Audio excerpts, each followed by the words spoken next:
What's up, beautiful people, and welcome back to my channel. If you're new here, my name is Crystal and this is Bond Book Reviews, and today we're going to be doing a tag.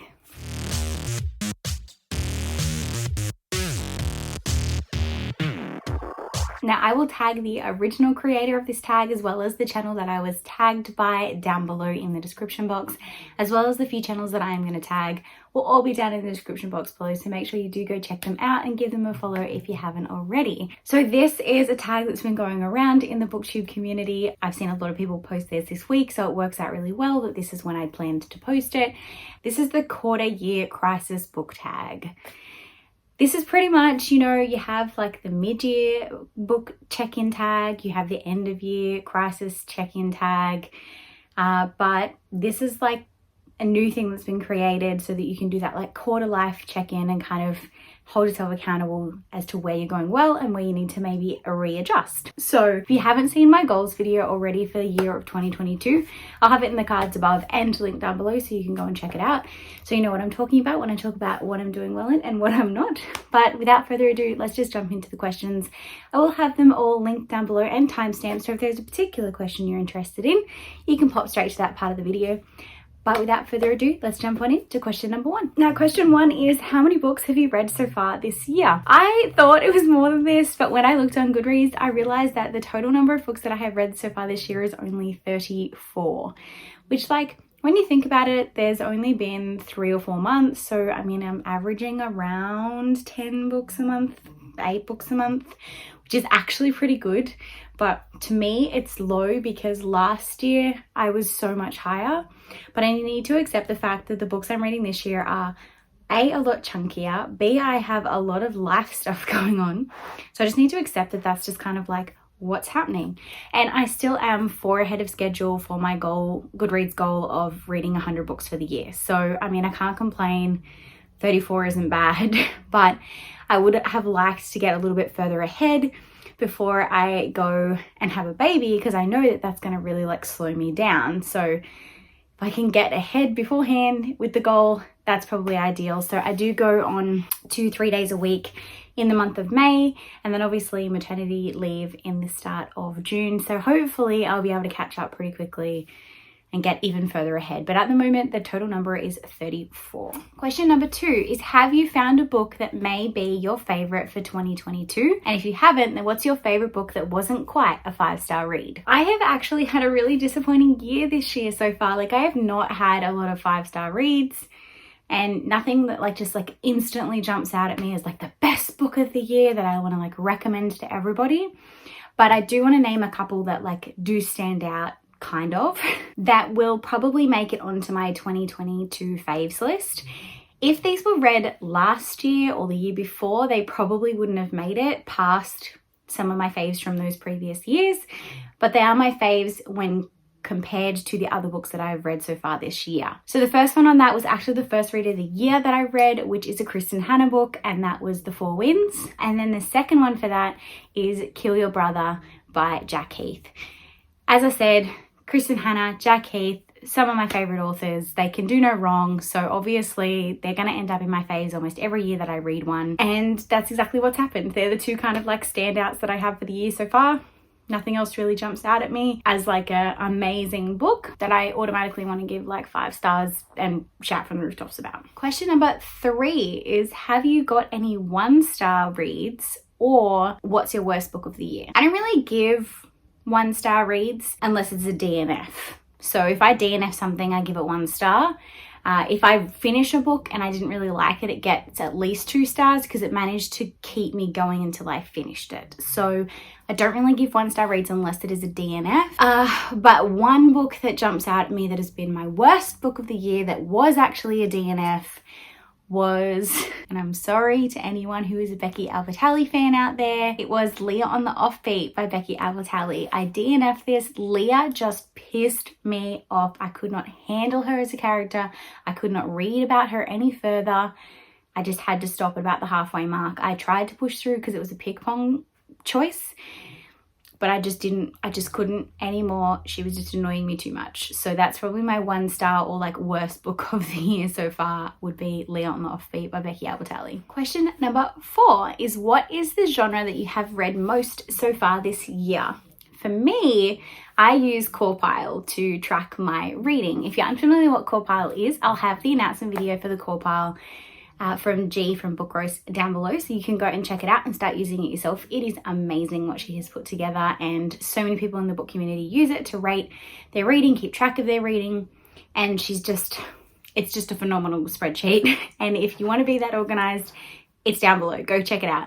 But anyways, so according to my Corepile data, the genres that I have read the most of are tied at the moment between romance and sci-fi, which doesn't surprise me considering I've read 7 books out of a romance sci-fi series this year. So yeah, it doesn't surprise me at all that they're my top 2 genres because I binged 7 books in a series that was sci-fi. So does not surprise me, and everything else I've been able to handle that isn't that particular series has been most likely a romance book anyways. I've been shying away from my fantasy lately, and it's weird to say that my lowest is actually fantasy. For the first time in like many years, fantasy is my least read genre. Question number 5 is a book that surprised you. So this one is actually a book that was sold to me from my co-host on my podcast, and that is Bright Side by Kim Holden. This is a romance book that I thought was just going to be full of your typical, miscommunication, one layer characters that like eventually fell in love, or there maybe was a happy ending or whatever it ended up being. And that was the total polar opposite of what this was. These characters were so beefy and so multifactorial. The romance and friendship between the main characters was just, to this day, I cannot stop thinking about it. I see the cover and I instantly want to smile and cry at the same time. I haven't felt this way about a romance book since reading Ugly Love by Colleen Hoover. And that's saying a lot when I compare it to Colleen Hoover. But yes, that is one that surprised me, is Bright Side by Kim Holden, purely because it was not what I was expecting. I went into it expecting maybe a 3-star read, and I came out of it with a 5-star. So yeah, it was definitely a surprise for me. The next question is books that have come out already in 2022 that you really want to read but haven't had a chance to do so yet. This is the first year that I have not really been paying attention to new releases. So last year I was doing my RTHF series where I was keeping track of like romances, thrillers, historical fictions and romances and fantasies that were coming out, and making like a wish list of them and stuff. I didn't do that this year, and I have totally not been paying attention to what's coming out. I have stopped emailing a lot of publishers. I've stopped requesting ARCs. I'm not really on NetGalley anymore because I have so many books of my own I've been trying to get through. I've been a little bit less inclined to lean towards that kind of side. So this list actually is quite short. I don't have a lot of 2022 books that have come out that come automatically to my head. But one that does obviously is Crescent City 2. As you can see, it's sitting behind me here. I started it. I've read about 40 pages, but I want to finish it. I want to read it, and I just haven't yet. So that is definitely one that I want to read that came out in 2022 that I haven't got to yet. Another one that has like sparked my interest that I'm very excited for is The Book of Cold Cases by Simone St. James. I absolutely adored her other thriller, Sundown Motel. So I'm very excited to read another spooky story from her. And I also have I Kissed Shara Wheeler. Now, I know you're saying, Crystal, that doesn't come out until May. Well, I have an ARC audiobook of it. So technically it's released in my little hands, and I am excited to get to it. So I'm adding it to this list. Now, next question is, of the goals that you set yourself in 2022, what are some of the goals that you are succeeding at? Now, surprisingly, I'm doing pretty good with my goals in 2022.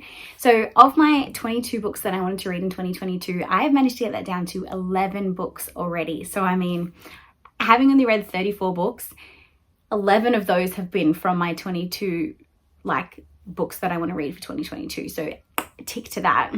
I've also been maintaining my buzzwordathon readathon and have managed to read a book for every month so far. So that's also another tick. And lastly, I have been maintaining the read one series continuation each month to keep my series that I'm in the middle of list going down. So I'm really, really happy with that. But then the next question is, what's a goal that you aren't succeeding at? And this is where I have to throw myself under the bus and tell you the truth so that you can hold me accountable. So of the 12 books that were recommended to me by 12 friends, I have read a number of 0. Not one single one of the friends recommended me books has been read yet. So that definitely needs to be fixed because I'm running out of months and I don't want to have to try and fit them all into like the last 3 months of the year. So that definitely needs to be changed. The second goal that I am failing at is getting my 370 something unread books down to under 350. It's currently like 380, even though I've read so many books from my own shelf. Because I've gone on a couple shopping hauls, it's been bad. I went back to op shops since they opened up after COVID. I went to a couple secondhand bookshops with Anthony when we went on a trip away. There will be a vlog of our trip away coming up soon, so keep an eye out for that. But yes, so my collection has gotten higher, definitely not anywhere near the 350 less goal that I wanted to do. So definitely need to ease up on the buying and increase the reading. Now, the last question of this tag is some new booktube / bookstagrammers / booktokers that you have discovered in the year of 2022 that you would like to recommend. Now, I have a lot of friends, a lot of people that I was following prior to 2022, but I have kind of only really connected with them on a personal level or noticed more of their content or been involved with them further in 2022. So some of these I may have followed prior to, but these are some that have kind of come more to my attention in the year of 2022. And I actually have met a lot of people this year, and my community has definitely grown in Booktube as I've spent less time on Bookstagram and more time on Booktube. But the few that I want to give a shout out to are just a couple that I would love to give a shout out for their support. They've definitely helped me with growth. They've definitely helped me with getting into the community a bit more, having a little bit more, I guess you could say, confidence in front of the camera and in what I'm posting and the lives, and just it's definitely showing in my ability to feel a little bit more confident in what I'm sharing. So first on this list is Rye from Rye's Reading Corner. She is an American that is just she's got the best recommendations for books, and she does reading sprints that are always fun to join even if you're just in the comments. She is part of the late night crew. If you haven't already met all of them, pretty much everyone in the late night crew deserves a shout out in here, but Rye's the one that definitely comes to the foreground for me. So yeah, that would be my first recommendation for my 2022 list is Rye from Rye's Reading Corner. Obviously, everyone I mentioned in this video will be linked down below, so do go check out their channel. A new UK friend that I have met is Barb from Barb's Bookland. I could listen to her accent all day long. She is so kind, so sweet, so supportive, and she's so close to 1,000 followers. She wants to make 1,000 subscribers before her birthday in May. So if you haven't given her a subscribe, go head on over and make her birthday, please. Another part of the late night crew is Covers with Cassidy. Cassidy from Covers with Cassidy. She's part of the late night crew that is just the readathon she's created is phenomenal. Her content is always original. She's always got something to say, and she gives the best fantasy recommendations, which is great for me. Even though I'm not reading fantasy so much this year, it has been good to get some awesome recommendations from her because it's something a little different that I wouldn't necessarily gravitate towards. So that's been a good new person to find. Next, we have Mel from a book fiend named Mel. Mel has been so kind to me in this community and so many other people, and she's just the kind of glue that keeps all us Australian booktubers together, I feel. Yeah, she just does everything she can to shout out anyone that she supports. She's a huge part of this community, and I just think she deserves a shout out. So yeah, definitely go give Mel a follow. She has a TBR game that is awesome to watch. and she did a readathon last month surrounding that TBR game. That was heaps of fun.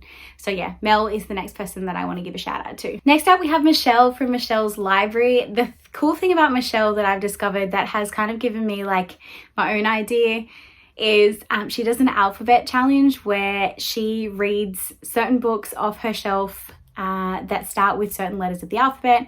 She's working her way through the alphabet. I think last I checked, she was up to G, but I am really far behind on my need to watch list. So I'm sorry, Michelle, if you're further along in the alphabet. But yeah, that's the fun thing that I love watching with her. And then she vlogs as she reads the books to help her get through her own TBR. So I definitely like that idea and will be stealing it to help me get through my own TBR. And she's just super kind. And she calls me Sydney just because I'm from Australia, which I just think is really hilarious. So yeah, Michelle is amazing. So go check out her channel. And the last one that I have discovered in 2022, well, not the last, there is so many more, but the last one that comes to mind is Ally-mai. And just her kindness. She's so sweet when she talks, and she's so kind and so supportive. Like, everyone I'm listing is just super supportive in this community, and that's why I feel like they deserve a shout out. But yeah, Ally-mai is quite a small booktuber. She's only got about 230 followers, I think, last time I checked, and she deserves so much more than that because her content is amazing and she has great book recommendations, and her honesty when she reviews books is just next level. So yeah, go give her a check out. Now, as for who I'm tagging in this tag, it is so hard because every time I came up with a list of who I wanted to tag, that person would then post this book, post this tag. So I'm pretty much just going to say, if you've made it this far already and you want to do this tag, do the tag. Consider yourself tagged. If you have done it already, make sure you share it with me so I can see it if I haven't already commented on it. And if you've made it this far through all of my rambling and you don't have anything to leave us a comment, then leave a candle emoji in the comments down below. Until next time, guys, thank you so much for watching. Give this video a big thumbs up, subscribe if you haven't already, because I'd love to have you join the fam. And until next time, happy weekend and happy reading.